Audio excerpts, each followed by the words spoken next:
네, 여러분 안녕하세요. 책벌레에서 책 읽어드리는 책읽지라입니다.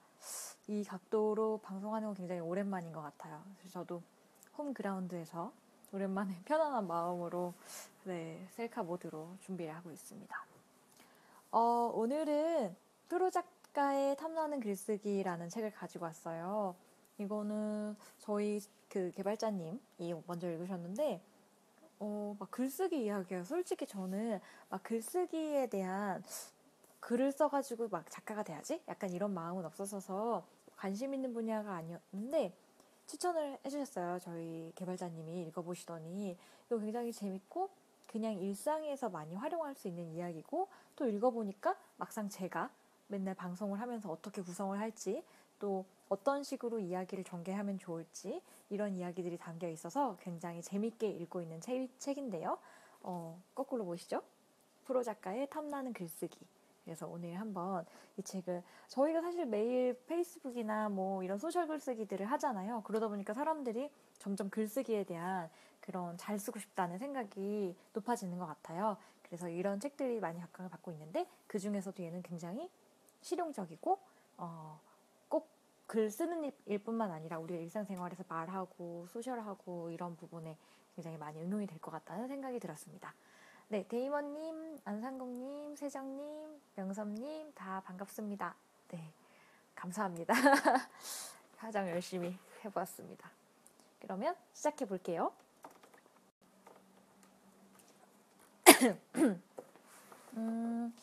책 표지 색깔 예쁘죠? 네, 띠지는 제가 버렸네요. 박경덕 작가님은 여러분들 뭐 많이 아실 것 같아요. 어린 분들은 모르실 것 같고 강석 김혜영의 싱글벙글쇼 지금 엄마가 어렸을 때 많이 듣던 라디오에 였는데 그거를 1973년부터 23년간 집필한 베테랑 방송작가다. 95년부터 지금까지 20여 년간 MBC 방송 아카데미를 비롯한 방송 3사 아카데미에서 방송작가 지망생들을 가르쳐왔다. 그러면서 말글이라는 얘기를 하는데요. 말을 하겠는데도 사실 대본이 필요하고 재료가 필요하잖아요. 그래서 그런 MC의 말을 들으면 그 내용이 상상될 수 있는 그림 같은 글을 써야 한다라는 취지로 이 책을 썼습니다. 그래서 저도 굉장히 흥미로운 이야기가 많았어요. 왜냐면 죄송합니다. 자꾸 오늘 목이 잠기네요. 물 좀 마시고.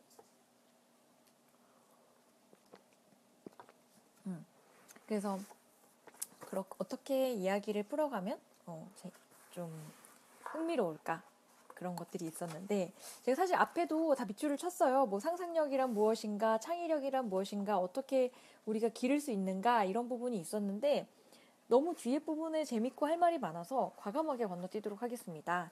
그래서 먼저 이야기의 법칙으로 바로 들어가서 기승전결 사실 되게 당연한 얘기인데 모든 글쓰기든 말하기든 이 기승전결로 이어져야 한다라는 얘기를 하고 있는데요. 네, 상국님한테 꼭 필요한 책이라고 저한테도 꼭 필요한 책이었던 것 같아요. 근데 이제 이런 공모전 출품 첫째 규정이 모두 다 기승전결이라고 합니다. 대한민국 스토리 공모대전 첫째, 기승전결의 서사 구조를 갖출 것. 둘째, 캐릭터를 표현할 수 있는 주요 대사를 10% 이내로 포함시킬 것.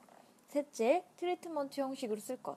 이것만 봐도 둘째와 셋째는 굉장히 구체적인데 첫 번째가 굉장히 되게 보편적인 말이라는 거죠. 그래서 한국컨텐츠진흥원이 주최하는 대한민국 스토리 공모대전은 국내에서 가장 규모가 큰 문화 콘텐츠 공모전이다. 영화, 드라마, 애니메이션, 만화, 출판 등 다양한 장르에 활용 가능한 스토리를 발굴하는 것이 취지다. 교보문고가 매년 주최하는 스토리 공모전이 있대요. 로맨스 공모전인데 여기서도 마찬가지로 첫째, 기승전결의 서사구조를 갖출 것. 둘째, 셋째 쭉 내용이 있고요. 그리고 2014년 50개국 209개 작품이 참가한 서울 드라마 어워즈 역시 단편 드라마 뚜렷한 기승전결 구조를 가지고 에피소드 1위회로 전체 스토리가 종결되는 드라마 미니 시리즈 뚜렷한 기승전결 구조를 가지고 에피소드 3에서 24회로 전체 스토리가 종결되는 드라마라는 그런 출품 조건이 게시가 되어 있다고 합니다. 그래서 되게 당연한 얘기인데도 이렇게 강조하는 이유가 뭘까? 장르가 서로 다른 공모전이지만 첫 번째 출품 규정은 하나같이 기승전결이다. 기승전결이 도대체 무엇이기에 이렇게 이구동성인가? 대중문화 콘텐츠는 불특정 다수를 대상으로 메시지를 효과적으로 전달해야 한다. 게다가 단순 메시지를 전달하는 데 그치지 않고 대상을 설득시켜야 한다. 기승전결을 뛰어넘는 효과적인 이야기 형식은 없다. 기승전결은 동양에서 1000년을 넘게 이어져 온 이야기 서사 형식이다. 서양에서도 기승전결과 같은 이야기 형식이 있다. 아리스토텔레스는 시학에서 이야기의 플롯을 발단, 갈등, 절정, 대단원의 4단계로 규정했다. 이는 기승전결의 다른 표현이다. 네. 그러면서 글쓰기 위한 최고의 조언이 많이 써봐라 라면 그 다음은 기승전결에 맞춰 써라다. 그러면서 기승전결의 글쓰기 교재로 신문 사설을 추천한다. 문장이나 이야기를 만드는 기본 설계도인 기승전결을 습득하는데 신문 사설을 필사해보는 것도 좋은 학습법이다. 그러면 왜 사설이냐? 사설을 글쓰기 교재로 추천하는 데는 크게 2가지 이유가 있다. 첫째는 선택과 집중이다. 사설은 제목이 주제다.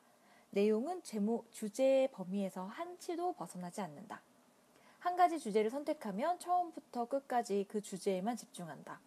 영화 주유소 습격 사건에서 유호성은 나무 몽둥이를 휘두르며 나는 한 번에 한 놈만 패 라는 대사를 외친다. 쉽게 읽히는 글, 흥미를 불러일으키는 글, 재미있는 글, 감동을 주는 글의 시작은 한 번에 한 가지 주제만을 파고드는 선택과 집중의 글이다. 네, 그리고 이제 또 신문에서 사설과 함께 그 기승전결 형식을 보여주는 것이 4단 만화다. 앞에 3칸은 기승전으로 이야기를 논리적으로 풀어가고 네 번째 칸의 결에서 지금까지 풀어온 논리와 전혀 다른 상황을 전개한다. 기승전의 이야기를 반전인 결로 마무리하여 풍자와 웃음을 만들어낸다.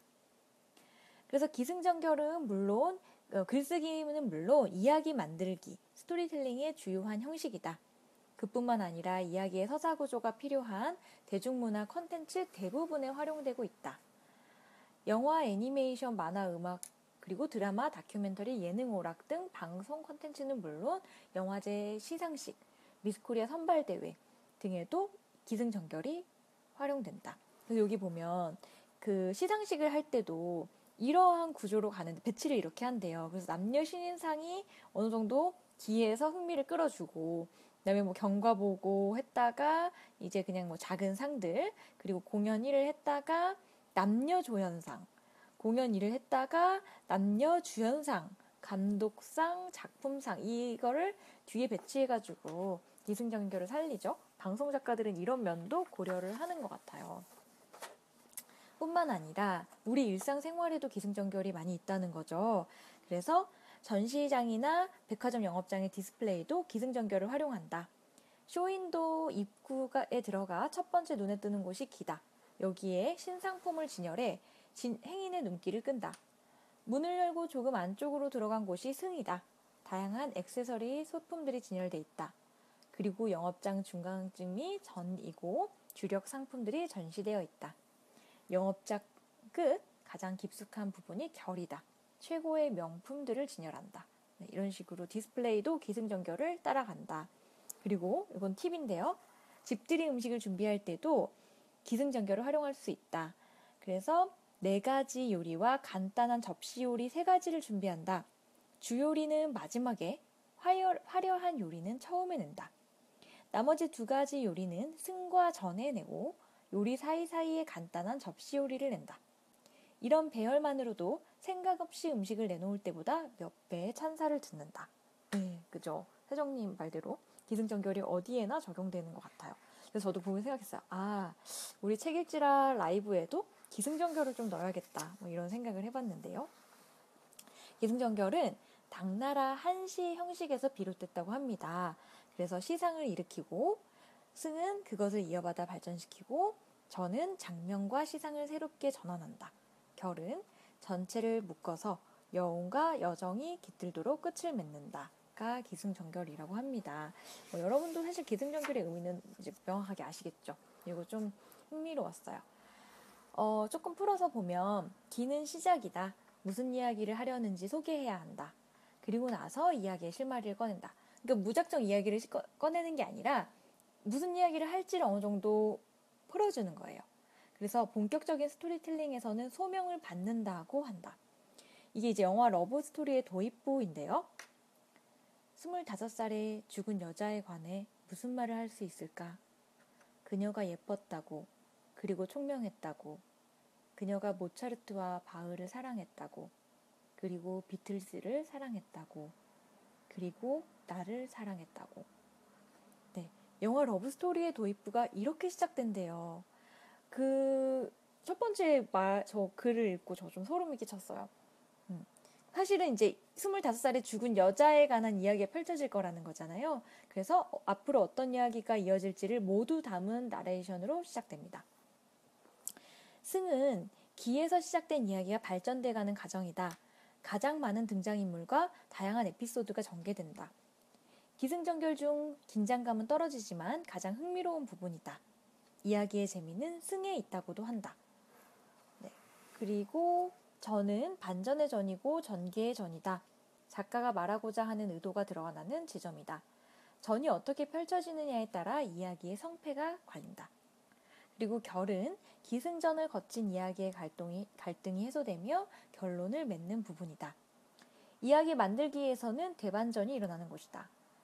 기승전을 본 사람들이 예측할 수 있는 당연한 결이 되어서는 안 된다. 예측할 수 있는 결이 나오면 안 된다는 거죠. 독자나 관객의 예상을 깨고 새로운 이야기로 마무리되는 부분이 결이다. 네, 그래서 굉장히 결은 그렇게 써야 한다고 얘기하고 있습니다. 쭉 뭐 이야기들이 있는데 네, 제가 아까 요거 좀 찾아봤는데 되게 재밌었는데요. 그러니까 결국은 방송 작가시잖아요, 이분이. 그러니까 방송 프로그램도 결국은 이러한 흐름에 맞춰서 간다는 거예요. 그래서 일반인이 참가해 노래 연주, 출, 마술 등 장기를 겨루는 서바이벌. 우리나라에 뭐 있죠? 여러 가지 요즘 프로그램 있으니까 서바이벌 프로그램. 근데 이제 그 원조격인 브리튼스 갓 탤런트는 전형적인 기승전결의 서사구조를 갖추고 있다. 어떻게 방송에서 풀었는지 한번 같이 볼까요? 인터뷰 영상으로 시작된다. 주인공인 수전 보이를 소개한다. 직장을 구하는 중이고 고양이와 함께 살고 있으며 결혼은커녕 남자하고 키스 한번 못 해봤다. 이렇게 인터뷰를 하고요. 제가 사실 아까 이걸 보다가 궁금해져서 다시 찾아봤어요. 근데 진짜 정말 이 딱 기승전결로 그대로 가는데 화면이 무대로 바뀌고 이제 사이먼이 인터뷰합니다. 어디서 왔느냐 하니까 작은 마을 블랙번에서 왔다고 촌스럽게 말하죠. 나이를 물으니 47살, 꿈은 가수가 되는 것이라고 대답한다. 그녀가 뮤지컬 곡을 부르겠다고 하자 심사위원과 관객들은 무대에 수전 보일에게 비웃음을 보낸다. 죄송합니다.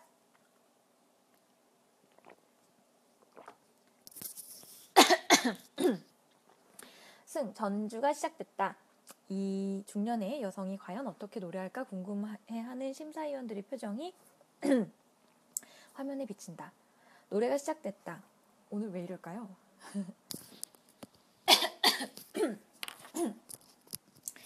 죄송합니다. 목이 엄청 잠겼어요, 갑자기. 어쩌지?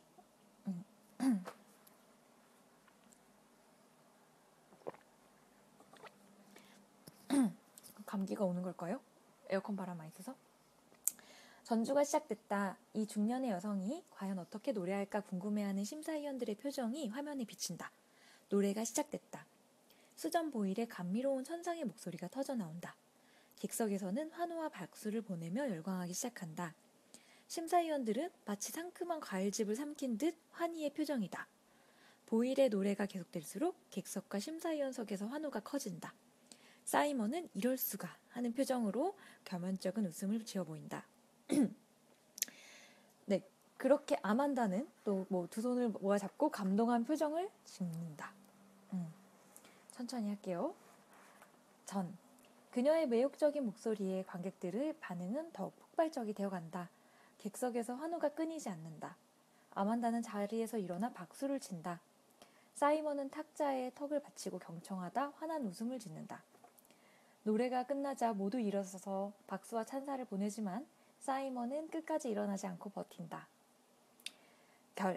노래를 끝낸 보일은 심사평과 결과도 확인하지 않고 무대를 떠난다. 모두가 황당해한다.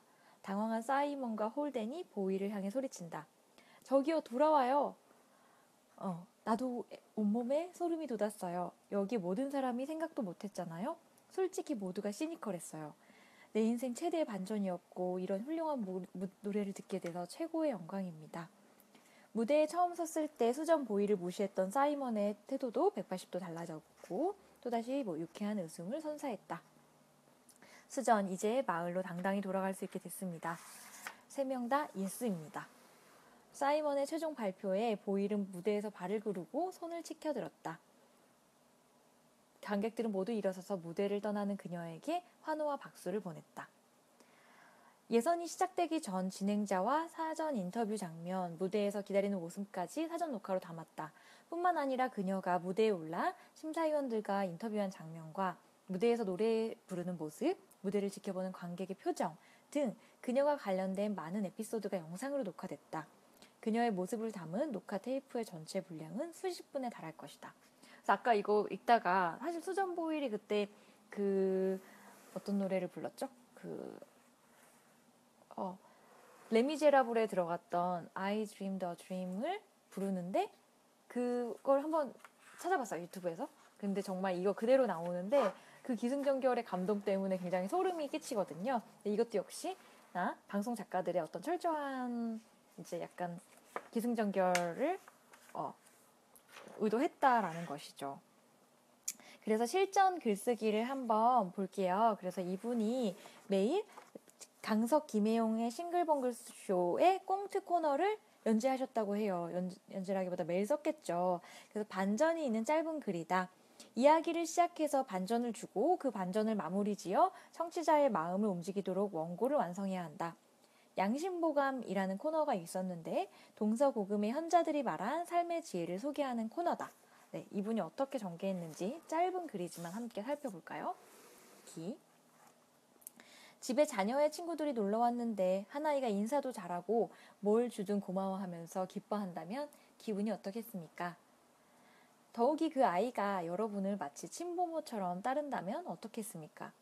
여러분도 그 아이가 기특하여 친자식 이상으로 뭐든 아낌없이 주고 싶은 마음이 들 것입니다. 신의 처지에서 보면 우리는 신이라는 집주인 댁에 놀러온 아이들입니다. 그런데 우리가 그곳에서 입술을 내밀고 불평하고 투정을 부린다면 어떻게 되겠습니까? 가볍게는 꿀밤이라도 쥐어 박히던가 심하면 쫓겨날 겁니다. 하지만 꼬박꼬박 인사 잘하고 뭘 주든 고마워하고 기뻐한다면, 다시 말해서 범사에 감사한다면 집주인이 어떻게 하겠습니까? 기뻐하는 모습에 자신도 기뻐하며 있는 것들을 죄다 퍼주지 않겠습니까? 네, 제가 좀 김혜영 씨를 상상하면서 발랄하게 읽어보려고 노력을 했는데요. 네, 이런 식으로 짧은 글이지만 굉장히 와닿는 글을 매일 썼다는 거죠. 짧은 글이지만 기승전결이 녹아 있는 거고요. 네, 그렇습니다. 네, 매일 기승전결을 생각하면서 한다면 좀 더 재미가 있어지겠죠? 그래서 세상의 이야기는 말글이다. 그러니까 말을 잘할 수 있도록 재료를 만들어 놓는 것 정도로 생각을 할 수가 있겠는데요. 말글쓰기, 만인의 글쓰기. 국내 지상파 방송 3사는 다 방송 아카데미를 운영하고 있대요. 저는 이 구조는 잘 몰랐는데 미래의 방송 작가를 교육해 방송 제작 현장에 투입하기 위해서다. 매년 전국 주요 신문사 신춘문예 당선 작가들이 쏟아져 나오고 국문과, 연문과, 주요 신방과 등 방송 콘텐츠 관련 학과에서 인재들이 배출되고 있는데, 그런 작가나 인재들을 방송 작가로 스카우트하면 될 텐데 왜 방송 아카데미를 운영해 독자적으로 방송 작가를 충원할까? 방송은 시, 소설 등 문학이나 연극, 영화와도 다른 고유한 장르이기 때문이다. 네, 저는 여기가 되게 좀 많이 와닿게 느껴졌어요. 저는 좀 이제 두서없이 하다가 이런 고민을 하는구나 이렇게 느껴졌는데요. 상수님 화면 초점이 자꾸 흐려진다고 하셨는데 이거 아까 오늘 네트워크 연결 신호가 약하다고 제가 가끔 신호가 뜨거든요. 그럴 때 흐려지는 것 같아요. 그래서 방송 작가는 세상에 가장 가까이 서는 자다. 추구하는 목표는 만인의 재미다. 조금 더 욕심을 부린다면 만인의 감동이다. 그들이 꿈꾸는 감동은 대단한 게 아니다. 시청자, 청취자가 방송 컨텐츠로 일상의 시름과 서름을 털어낸다면 그 이상의 바람은 없다. 방송 작가뿐만 아니다. 콘텐츠라는 이름 아래 여러 미디어, 지자체, 관광공사, 게임업체, 홍보업체 등에서 일하고자 하는 사람들은 글을 써본 경험이 있든 없든 곧바로 사람들을 매료시키는 글쓰기를 요구받는다. 20세기까지 글쓰기는 특정한 직업이나 특정한 분야에 재능이 있는 사람들의 영역이었다. 작가라는 직업이 따로 어떤 전문가의 영역이었죠. 그런데 21세기에 들어서면서 일상생활에 깊숙이 파고든 인터넷 덕분에 글쓰기는 모두의 영역이 되었다.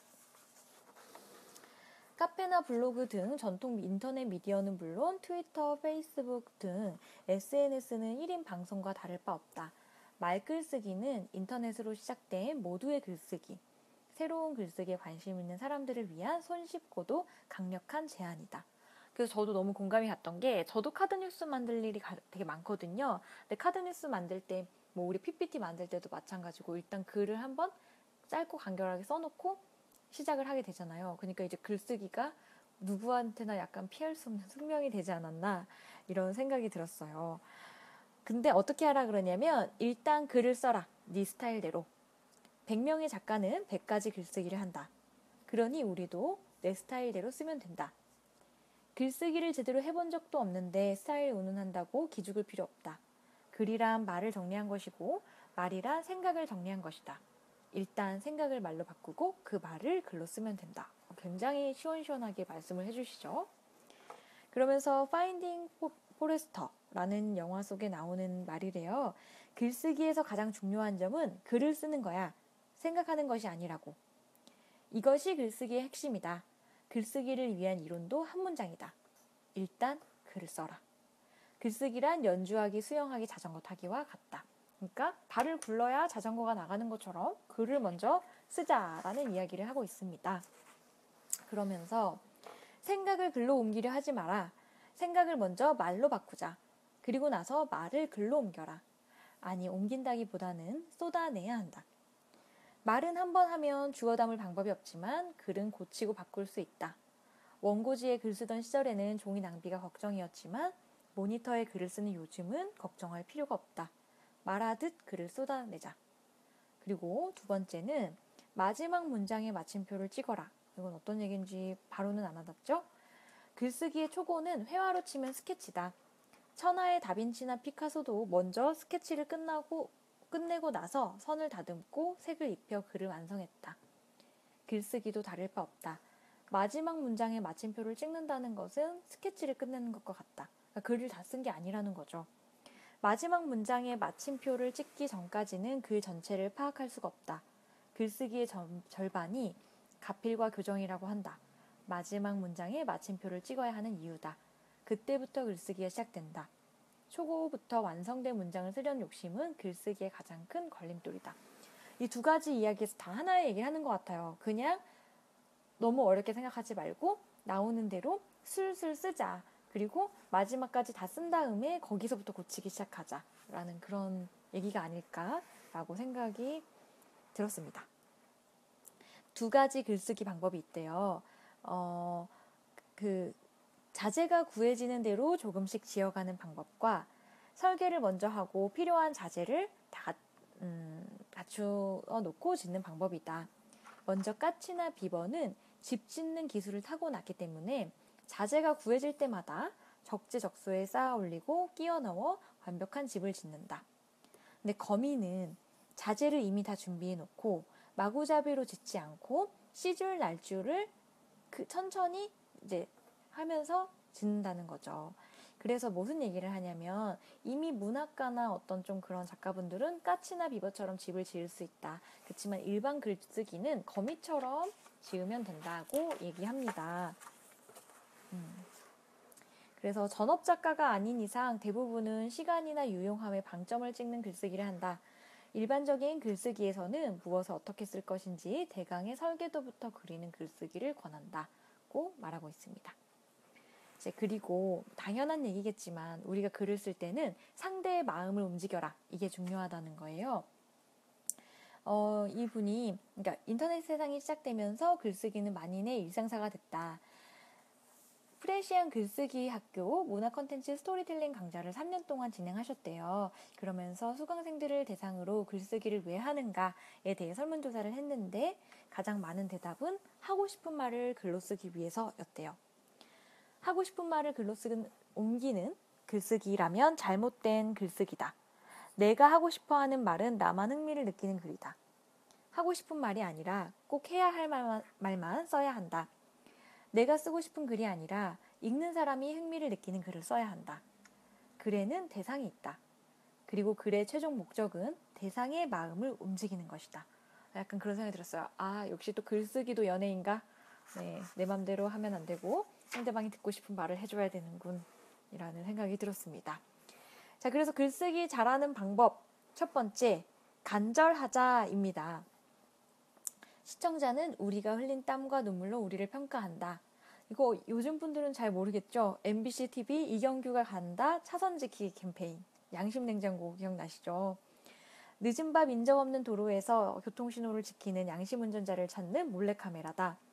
MC 이경규와 그때 쌀집 아저씨 김영희 PD가 있었죠. 그분들이 자정이 넘어가서 다들 지쳤지만 고집스레 양심 운전자를 기다렸다. 새벽 2시를 넘어 3시. 시내 한복판도 한산해지는 시각이다. 밤새워 계속된 몰래카메라 촬영을 접어야 할 시간이었는데 그때 빨간불에 승용차가 정지선에 멈춰섰다. 순간 이경규가 달려나갔다. 새벽 4시 가까운 시각이다. 흥분한 이경규의 질문에 어눌한 말투의 운전자 대답을 듣는 순간 가슴이 울컥했다. 멈춰선 소형 승용차 앞유리를 통해 카메라 앵글에 잡힌 운전자는 장애인이었다. 옆자리에는 장애인 부인이 앉아 있었다. 그 새벽 시간에 정지선을 지켜준 장애인 부부가 고마웠고 그 시간까지 기다려 아름다운 이웃을 찾아낸 제작진이 고마웠다. 사라질 수도 있었던 이경규가 간다는 그날 이후 국민 프로그램이 됐다. 대한민국 예능 PD 중 가장 지명도 높은 쌀집 아저씨 김영희 PD의 능력을 누구는 간절함이라고, 누구는 열정이라고, 누구는 진정성이라고 했다. 그러니까 첫 번째 주제가 지금 간절하라잖아요. 그러니까 이러한 간절함이 묻어나야 간절함이 진정성이 돼서 그 진정성이 묻어나는 글이 감동을 준다라는 얘기였습니다. 요거는 한 가지 재밌어서 제가 밑줄을 쳐봤는데요. 중국 격언에 쫓기지 않는 명문 없다라는 말이 있대요. 전업작가라면 누구나 고개를 끄덕일 말이다.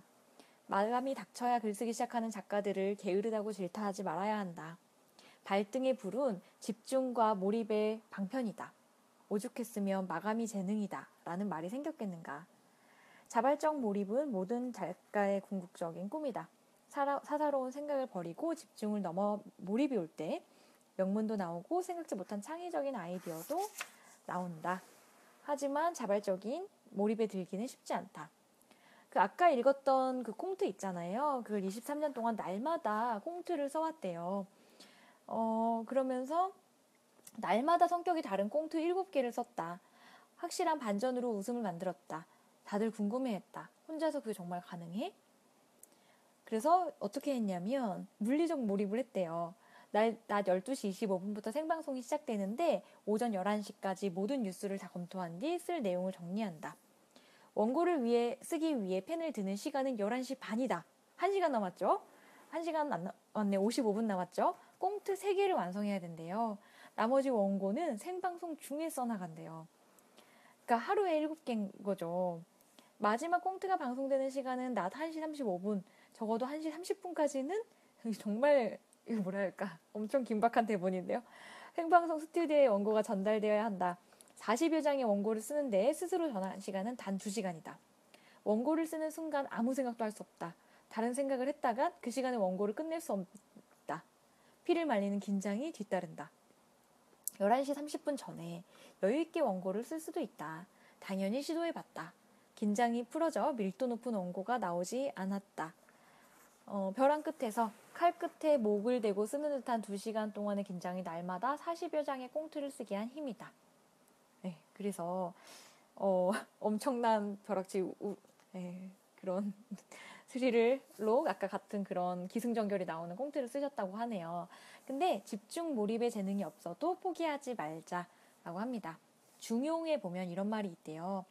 배우지 않음이 있을지언정 배울 진데 능하지 못하다고 도중에 포기하지 마십시오. 묻지 않을지언정 묻는데 알지 못한다고 도중에 포기하지 마십시오. 생각하지 않을지언정 생각하는데 결말을 얻지 못했다고 도중에 포기하지 마십시오.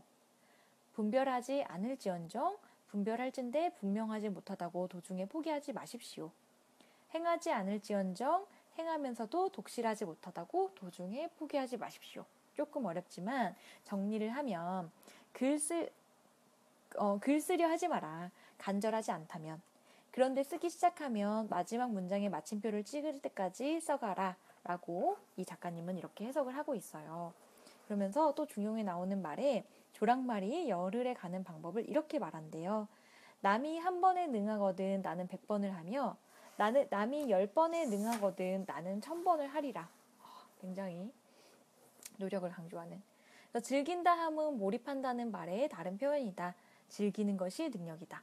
몰입에 이르는 가장 쉬운 방법이 이기 때문이다. 네. 어쩌지? 오늘 여기 되게 재밌는 부분인데 시간이 또 막 길어지고 있네요. 여기 두 번째 간결하라까지만 더 소개를 해볼게요. 첫 번째 간절하라였고 두 번째가 간결하라. 또 라임이 맞죠? 그래서 좋은 문장은 짧다. 처음에 수강생들한테 물어보면 대부분 문장력이 어렵다고 꼽는데요. 그러면서 다채롭고 화려한 긴 문장을 쓰는 능력을 갖추고 싶어 하는데 해밍웨이는 문장 원칙에서 짧은 문장을 쓰라고 말합니다. 짧다고 생각하는 신문 기사 한 문장의 평균 글자 수는 64자다. 칼럼은 22자, 논문은 51자라고 한다. 그러면 우리가 써야 하는 짧은 문장은 몇 자가 이상적일까? 우리의 기억은 단기 기억과 장기 기억으로 나뉘는데 단기 기억의 지속 시간은 20초이고 이를 글자 수로 환산하면 27자라고 한다. 그래서 다음에 짧은 문장 쓰기 팁을 제안한다. 말을 정리하면 글이 된다. 길게 쓰는 경우를 제외하고 대부분의 말 한마디는 한 줄, 20자를 넘지 않는다. 굉장히 어려운 주문이죠. 그러니 한마디를 끝냈으면 마침표를 찍자. 하지 못한 말이 있으면 다음 문장에서 하면 된다. 문장은 쪼갤수록 전달력이 강하다. 리듬감이 살아나 읽기 편한 글이 된다. 어쩔 수 없이 길게 이어가야 할 문장이 있다. 그렇다 하더라도 원고지 한 줄을 넘기지 않겠다는 각오로 쓰자. 짧은 문장 쓰는 감각을 키우는 방법이다. 되게 느껴지시는 게 있잖아요. 여기서도 지금 짧게 작가님이 문장을 굉장히 툭툭 쳤는데 되게 잘 와닿는 것 같아요. 짧은 문장 쓰는 연습을 하자는 게 중요했고요. 자, 그리고 이제 간결한 문장으로 유명한 김훈 작가의 칼의 노래 중 일부입니다. 저녁에 나는 숙사를 나와 객가 염전으로 갔다. 종사관과 당번 군관을 물리치고 나는 혼자서 갔다. 낡은 소금 창고들이 노을에 잠겨 있었다. 나는 소금 창고 안으로 들어갔다. 가만히 위에 엎드려 나는 겨우 숨죽여 울었다. 적들은 오지 않았다. 네, 굉장히 짧은 문장인데 힘이 있죠. 극적인 묘사에서는 원고지 한 줄도 안 되는 짧은 문장으로 몰입친다. 새롭고 특별한 단어가 없다. 일상의 언어다. 하지만 굉장히 와닿죠. 네, 영태님 방송 중입니다. 네, 그래서 일단 여기까지 오늘 간결하라까지 소개를 했고 다음 것도 재밌어요. 명확하라, 그 다음에 이야기하라, 예문 많은 글. 여기서 이제 예문들이 나오는데 굉장히 또 재밌고 그림을 그리는 것 같은 글 이런 부분이 나오는데 여기는 내일 마저 소개를 해드리도록 하겠습니다. 네, 저는 프로 작가의 탐나는 글쓰기를 소개하고 있습니다. 네, 여러분 어떠셨어요? 조금 도움이 되셨나요? 글을 쓰지 않는 분들, 글 쓰시는 분들도 있고 글 쓰지 않으시는 분들도 있을 텐데 재미있게 보셨는지 모르겠습니다.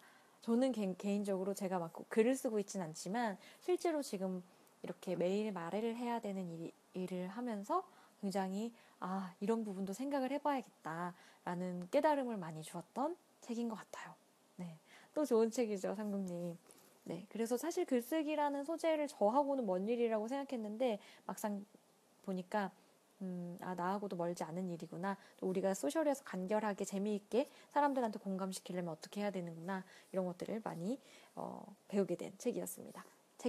내일도 더 재미있는 부분 압축적으로 뽑아서 다시 들고 소개해 오도록 할게요. 네, 경수님도 회사에서 보고서 쓰는데도 도움 될 것 같다고 내일 또 좀 재미있는 이야기를 같이 살펴보도록 하겠습니다. 네, 그럼 저는 이만 물러가고 내일 밤 10시 반에 다시 책벌레에서 만날게요. 여러분, 안녕히 주무세요.